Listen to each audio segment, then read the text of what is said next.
Ibrahim Traore is the revolutionary archetype of the 21st century.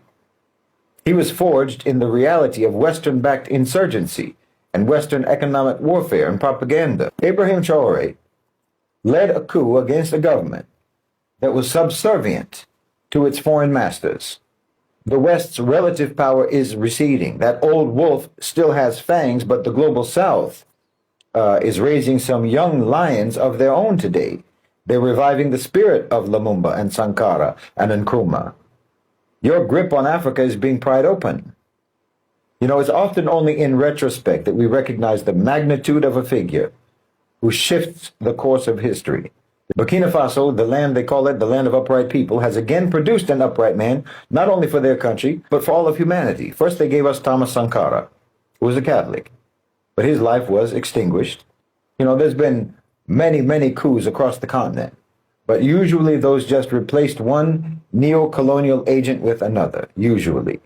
But Ibrahim Traore is different. He's not just changing the government. He is uprooting the whole system of neo-colonial domination. And he's succeeding. He's understood what many people have failed to grasp, which is that independence is meaningless if you don't sever the control of the owners and controllers of global financialized capital. He's understood that security is a myth as long as it depends on the military patronage of your former colonizers. And he's understood that sovereignty is impossible under the shadow of Western tutelage. He's not merely a head of state.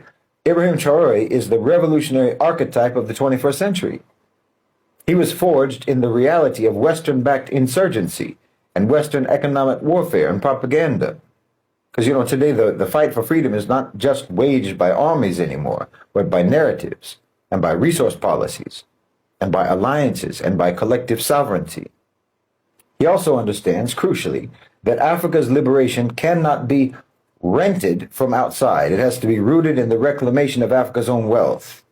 You know, his moves to exert control over Burkina Faso's gold, building indigenous defense capacity and food sovereignty, these aren't just political decisions. These are acts of civilizational self-respect. It's a declaration that Africa's children will no longer be bled dry for the enrichment of Western imperial capital. Burkina Faso isn't just a battleground today for the Burkinabe people. It's the front line in a global struggle for liberation. Every oppressed people around the world can now look to Burkina Faso and to Ibrahim Traore and say liberation looks like it's actually possible. But obviously, the global order trembles at the prospect that anyone is going to follow his example. They're afraid of his courage and his clarity and his defiance in the face of Western power and Western threats, and they should be afraid of that. They should tremble because they know the jig is up. But we know that when they get scared, they get dangerous, and Ibrahim Traore is under severe threat. There's already been something like 20 attempts on his life since coming to power. They just stopped a coup from happening last week, organized by the Americans and by the French, right there in the French embassy. Because a free Africa is just something that old wolf can't take.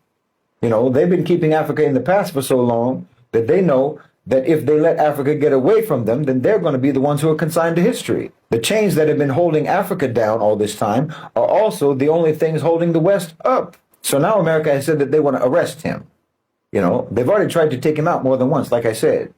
Now they're trying to smear him. They're trying to attack him. They sent the head of AFRICOM to the Ivory Coast a couple of days ago. Understand, Ibrahim Traore isn't just fighting insurgents and militants in the desert. No, every time he has to meet with some Western diplomat or politician or ambassador, he's fighting that same enemy. They're just wearing a suit and tie and meeting in some conference room or some embassy somewhere. But it's the same enemy that he's fighting in the desert.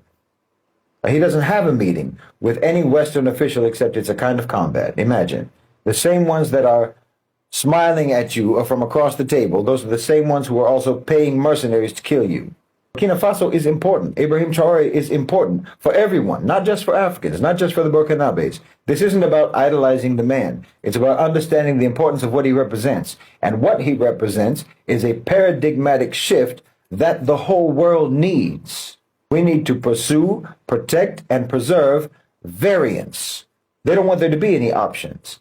They don't want there to be any divergence, any independence. But see, they built their power structure initially on the assumption that American power would last forever. Now they're understanding that they have to recalibrate. Burkina Faso, as I say, represents decentralization. It represents variance. They see Ibrahim Traore as a glitch in their system, but their system is a virus on humanity. So everyone should do whatever they can, and we should all do all we can to try to defend and protect Ibrahim Traore.